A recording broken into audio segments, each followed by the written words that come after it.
Welcome everyone to Sharing Soulful Stories. Today I'm here with Sandra Frain. Welcome, Sandra. Thank you, Joe. It's such a pleasure to be here with you. It is my pleasure, seriously. And let me tell everyone a little bit more about you. So Sandra is an inspired educator and the creator of nature-based programs for children and adults. Each session she creates is a unique celebration of life. She also develops and delivers teacher and parent training programs locally and internationally as an elder in the Steiner education movement, including biodynamic gardening. Sandra, through her business, Wise Ways Work, educational programs for all ages, is devoted to supporting people in their quest to nurture nature and humanity. Welcome again, Sandra. I am now going to dive straight into what we are talking about, which is spirituality and what it means to different people. And my own experience of you is that you embody this most wonderful energy. So I would love to hear, what does spirituality mean to you? Thank you so much, Joe, because I feel alive in your radiant company. And if we can radiate together, what more wonderful thing for us to connect our spirits and our souls and our bodies to each other and to everyone and everything around us. So I think that tells me what does, and maybe it tells you, I hope so, what does spirituality mean? That it is something we can't see, perhaps, but we can see the effects of it and we can feel the effects of it. And sometimes we feel the absence of it. And so there's mysteries, and it is mysterious, and it is profound. And yet it is also right there in our faces and all around us. Is that helpful, Joe, as an answer? I do. I find that a really helpful answer. We can overcomplicate it sometimes because it is mysterious, as you say. It's not something that is necessarily easy to define, but I love that you pointed out that often we can feel it or feel the absence of it as well, which is beautiful. My first question, well, no, it's not. My second question is, has spirituality always been part of your life? Well, Joe, the beginning of my life, I can only have prompts from the photographs that my parents took of me in my life.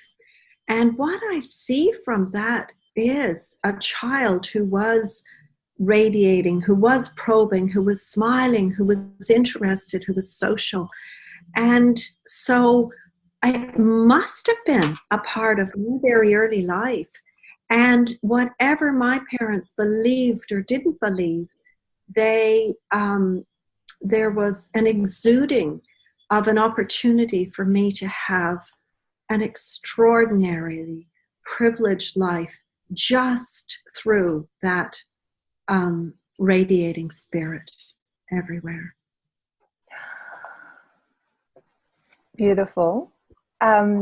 Beautiful. Thank you. I wonder, reflecting on that and looking back on those moments, if you could now share how spirituality has, your story, what's unfolded throughout your life. Have there been particular highs or lows in terms of your connection to your spirituality over the course of your life? Yes, I would love to share that, Joe. And it is complex, and every one of us would have the different answers. But I think that the way that you have framed such a question leads us exactly to that those times that life has been difficult or life has been particularly happy, we remember so vividly. And for me, a first memory that I actually have that is not from a photograph was when I was 3 or 4 years old. And we had been living in Colombia in South America. And we were taking a large ocean liner to Scotland, where my father was from. And something dreadful happened for my mother in trying to look after my younger brother and sister. They were babies, and she was trying to change them. And my father was on the deck talking to somebody, and the babies were crying. And I have never forgotten that feeling inside myself as a little girl of, oh, how can I help? My poor mother and I ran out to the deck to get my father, and life goes on. But it has been a moment for me of recognizing that I want to be someone who can help whoever spirit might be calling out for help in some way, wherever we might be. And then that leads to when we lived as we did in Colombia, and there were native Indian people and African South Americans, and there was a great poverty all around where we lived. And we had a life of living in the city and visiting the country on the weekends. And I know that I was deeply affected by the disparity of having those who have and those who have not. And I remember once, Joe, that we had these great wrought iron gates in front of our driveway. In Bogota was where we lived. And some children came by in an afternoon, and they put their hands through the gates and they said, "Arroz, por favor, arroz, por favor." And I ran to the kitchen to get rice from the maids who worked in the kitchen to take to them. And I took them raw rice without knowing. I was, maybe 5 at that point or 6. And I again had that feeling of, oh, how can I help? I want to give more. And I also at that point began, I know that I had a consciousness of feeling guilty, that I was not on the outside of the fence with little siblings to feed. My little siblings would have food as I would. And so that beginning in that way of how can I help humanity, and to say, where was it in this lush, amazing Colombian naturescape that I had the privilege, the pleasure of being able to go to a farm many weekends and to be with the animals and to be with the poultry and to be in the fields that are, it's very hilly in the area that we were outside Bogota. So to see how do things grow and how do they smell and how does it all work together, and to have parents who were very connected with nature, to have parents who really wanted to help people of the different economic realities, let's call it, and that they were themselves students of all different religions, and they had friends of all different colors and ethnic groups, and they were people who were very connected to how could they help their families, and they both sent money home. My mother to Canada, my father to Scotland, because both of their families were very poor in those countries. And so these are all ways that I am bringing to you to say, I was awakened to how can we connect in spirit. And my parents were very anti-dogma, let's call it. They were very suspicious of religions that just said what one had to think and what one had to believe. But they loved beautiful music. And they had many friends of many religions. And so they could look as we can, as a thinking human being can, to what is going on here and what is really happening to people as a result of dogma or as a result of the exquisite source of beauty that music can be and art.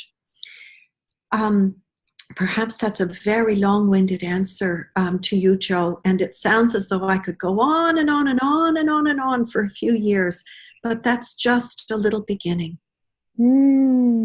Actually, it does sound like you could go on and on and on. If that was when you were 5 or 6, you could bring us a lot closer to a few more events maybe that have been peaks in the lifetime up to now.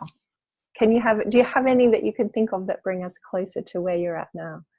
As an elder, I mean, I look to you as an elder in the Steiner movement, as your bio said. You know, I really look to you as someone I would love to learn more from.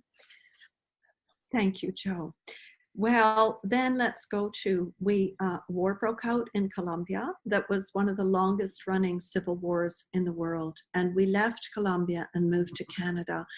And I then began having social experiences of being an outsider, of not fitting into the Canadian, let's call it suburban landscape.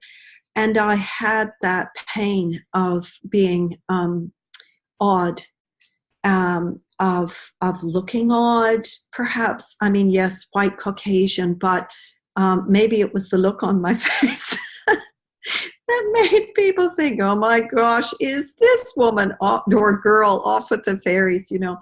I had a terrific imagination, and I used to lead my brother and sister in all sorts of games. And then it became the kids in the neighborhood. And then it was sort of the odd kids in the neighborhood. And then it was the odd kids in the playground.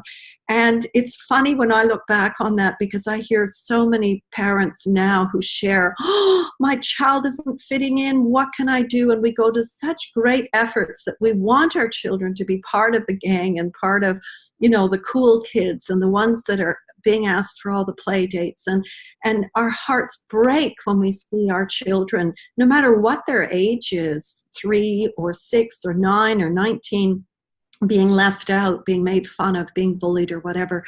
And I go back to that time in my life that I think some part of me was fighting to still be unique and to be myself, and also to recognize that although I could try and dress like the cool kids, I still wasn't cool, even if I wore, you know, at that point, hot pants or, you know, a see-through shirt or didn't brush my hair or whatever it was. I still couldn't really do it. But what did help me to be able to fit in that time was that this is such a bizarre thing to say. I just recognized it actually in sharing with you in this moment. My mother suffered from a mental illness, was it schizophrenia, was it delusions? And I felt very much as the elder daughter, the protector of her, of my dad, of my younger brother, sister, And suddenly I can also say that there was something in common with me, with all the kids who were having troubled home lives, because the parents were struggling with whatever they were. Perhaps it was economic, perhaps it was relationship, perhaps it was alcoholism or other diseases. And that, then I will say, let's say from the age of 9, I remember making a conscious choice to want to study the Bible, that it wasn't part of my parents' devotion, but I felt I needed something to hang on to that was bigger than our family life, or bigger than thinking rationally about religions, and be interested in witches. And I was leading the kids in making potions and, you know, trotting around the neighborhood on brooms. The curling is a big thing in the Midwest of Canada where we lived. And but I recognized that was also the beginning of a deeper interest in pagan. What is pagan?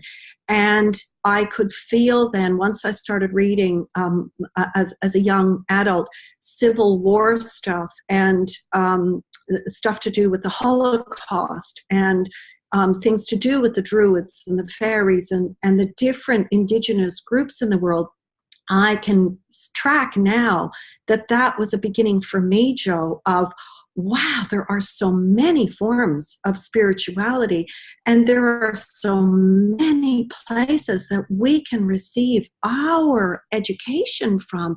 We can receive our practices, our rituals, our nourishment. And this never left me as a probing and a study, let's say. And then to bring up to then, as a 20-year-old or whatever, going to university, 21, meeting people from all different cultures. I went to study a Bachelor of Child Study degree.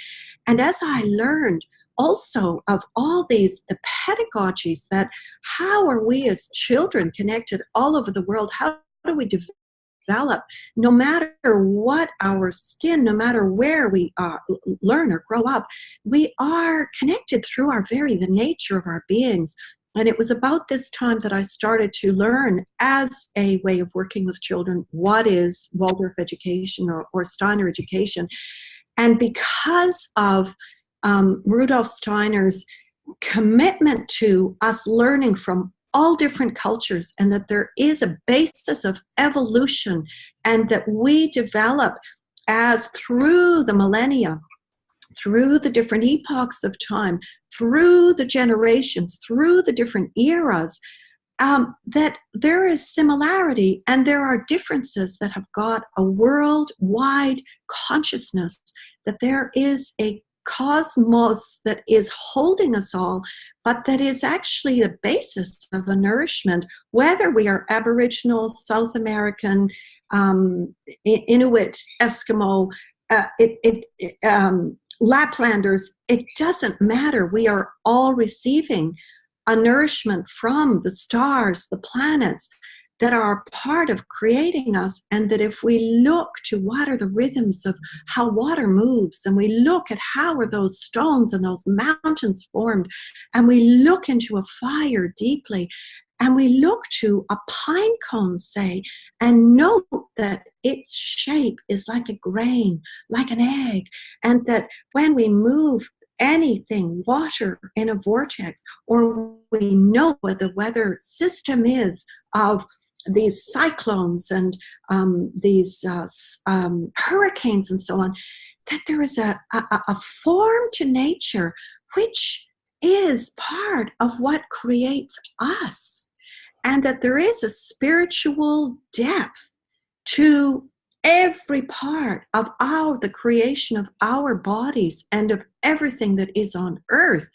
And I say spiritual depth, but also spiritual height, a spiritual magnificence that is more than any of us, as my brain, your brain, Einstein's brain could possibly create.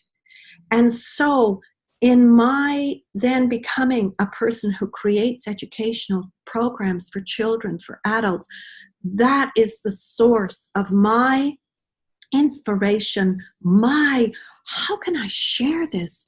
That people can feel connected to Mother Earth, that they can feel the magnificence of their own being, of their child, of our emotional life as well, which is, of course, also tied in with all of these planets and stars and each other's, and to our own development, whether we have gone through a particular crisis or not, that there are archetypes that inform us as to what is going to be the next stage that we can open up to our spiritual development, or in fact close. And so I feel that for a long and a big part of my life, I have tried to be open to what's next, Sandra? What are you meant to be doing next? And it has informed me to, oh my gosh, I am so off the track. And I can take that, certainly drugs and alcohol were a part of my story of trying to open up my mind and be part of, the cool gang. And then the tragedies and traumas that come with that, of knowing that I am losing myself, or I was losing myself through this. And then through relationships, through romantic relationships, friendship relationships, relationships with employers, social relations in neighborhoods, to be seeing, am I being a responsible person in this relationship? How can I look back on what I did yesterday or last year and go, oh my gosh, that was so insensitive, that was so blind, that was so unconscious. How can I help to remedy that? And where can I go next in my spirituality that is going to help me to be able to not do that, and perhaps to help other people who want to do that also? That's a really big rave, Joe. Oh my gosh. Are we still on topic? I love it. I feel you went into teacher there, but I enjoy hearing you speak and the way that you speak. And I really can feel that, as you say, the inspiration and the devotion and the passion behind what you're sharing. So whether it's on topic or not, it's all good. It's all good to have it in here. And I feel it was, because I can see how when you began as a early learning about education, that has been a big turning point in the rest of how your life has unfolded. So beautiful. Thank you, Jo. Thank you. What I'm curious about now, though, is with all this beautiful acknowledgement that you made to cosmos, to stars, to Mother Earth, how do you weave elements of spirituality into your day, your work, the rhythms, your life? Please share with us. Thank you, Jo. Well, a long time ago, maybe around that time of being 9, I learned the Lord's Prayer. And that prayer has carried me through all that time. Here I am, 60 now. And I would say it when I needed, and I would say it before going to sleep at night. And I would say it as I was climbing a mountain, or if I was scared shitless about something, it would just come to me. And I realize, as I think now, what is a foundation, that I've then made it a rhythm that I wake up saying it. I say it in the middle of the night if I wake up. I say it in the middle of the day. I say it again before I'm frightened or whatever, and at night. And I often go through it as a meditation, one word at a time, perhaps one concept at a time. Then I also have some meditations that I have learned from different sources. Some are Rudolf Steiner, and I have memorized them, and I work with them with my breath in the morning and at night. And then I have certain meditations that I work with driving to work, driving home. I have songs I sing to myself at various times. I do, go to conferences. I go to study groups. I've also been part of the 12-step spiritual movement, let's call it, for decades. And thanks to my sister introducing me. And I gained so much growth of my spirituality through going to a weekly, support group, study group, where we share where we are on our spirituality of working on ourselves with the everyday. And I think, as you know, I love working in the compost and in the garden and cooking and that kind of thing. So I get a lot of ahas, and I get a lot of understanding and learning from doing that basic domestic, let's call it domestic, maybe it has scientific or artistic or,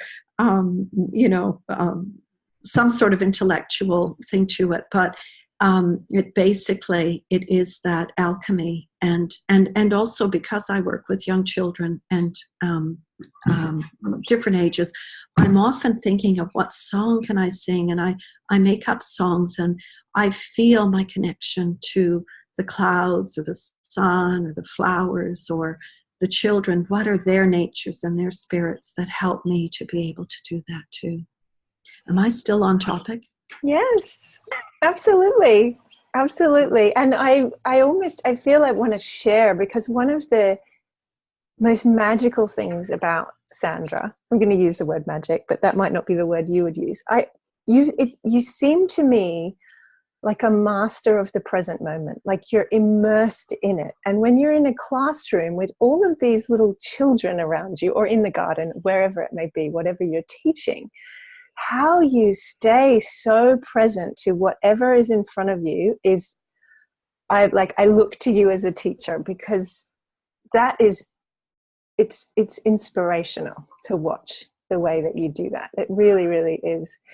And having been to one of your composting workshops, I definitely feel that all of those things, as you mentioned, the intellectual and the artistic and the creative, and all of that was there. And it was really magical to learn all these things. So thank you for sharing all of that, because I love there's freedom in there too, of just making up songs and being, allow the clouds to inspire your making up beautiful songs and things like that. So that's fantastic. Thank you. I have one more question for you. Please, do you want to say something? Thank you. Let me hear your next question. My next question was, so for some people coming across this, spirituality might be a new thing, or something they're just opening up to as a concept.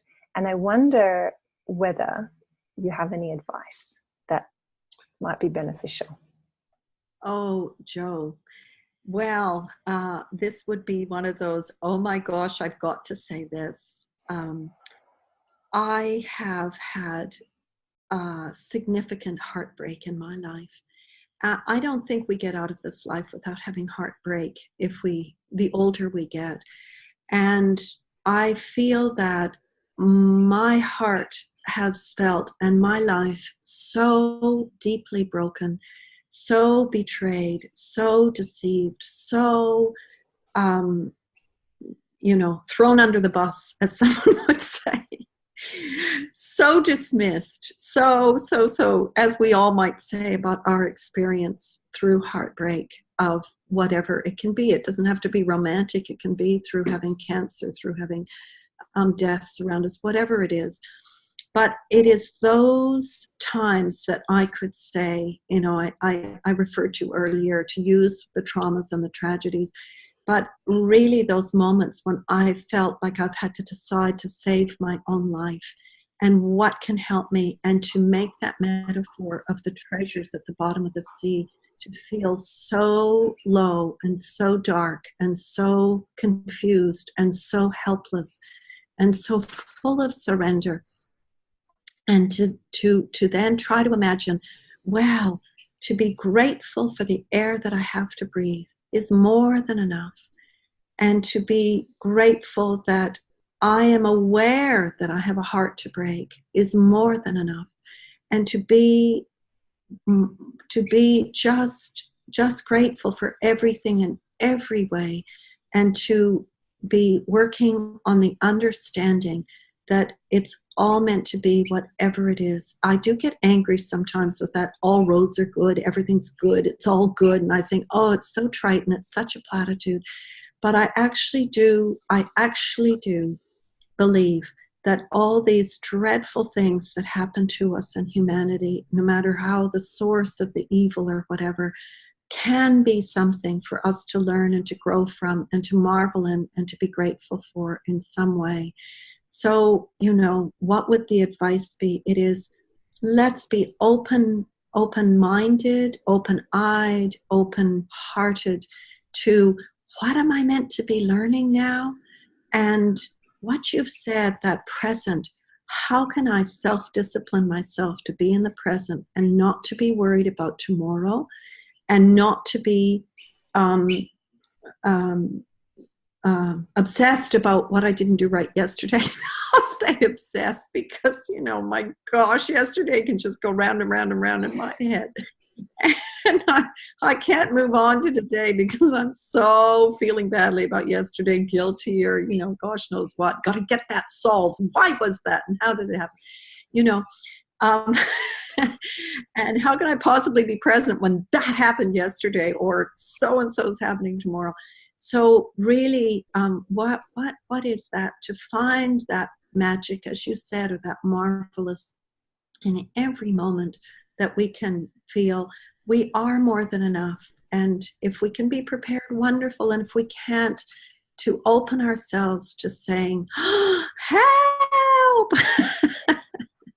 to whoever, whatever's around, so that we might be, I think it's a Buddhist saying, that all these sayings, Tao, Buddhist, Jewish, Christian, it doesn't matter, Muslim, they all have these sources of wisdom, what is wise, and that we be open that something can come from the spiritual world to gift us with what should we be doing next as the next right thing or saying, or, whatever it is. Is that helpful, Jo? That's very helpful. I have a little guest. Wave at Sandra. It's in his underpants. That's good. Yeah. He's a feature now in the summit. I'm so glad. I am so glad. You can hide behind me for a second. Can you go wait downstairs, sweetie? We're just recording. Beautiful. So beautiful, because those moments. I'll be down in 5 minutes. Real life, right? Present to the moment. It's a good example of what you're so good at. Also good. I know how hard it can be when you're in the despair and those moments, as you described so beautifully, of just the very bottom of the sea, and seeking the treasures can be hard at that time, and reflection, sometimes you can see what's grown from there. But I loved that idea, like, what can I look to in this moment that I can hold on to, that I can be grateful for, to just try and turn that in whatever way I can.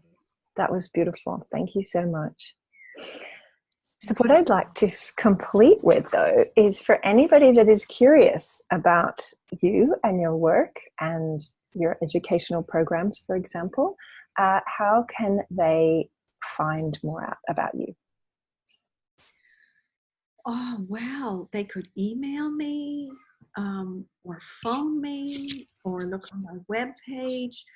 What would you recommend? I think, Jo? Let's just give your website. I'll put the links underneath. But if we just say your website, I think that's, if I'm correct, it's www.sandrafrain.com. Yes. Yeah. That's it. Yes. That's it. Okay. You're so welcome. I love your topic. I love your wanting to do this, and what you feel, Jo, that you're inspired, that we talk about spirit and your connection.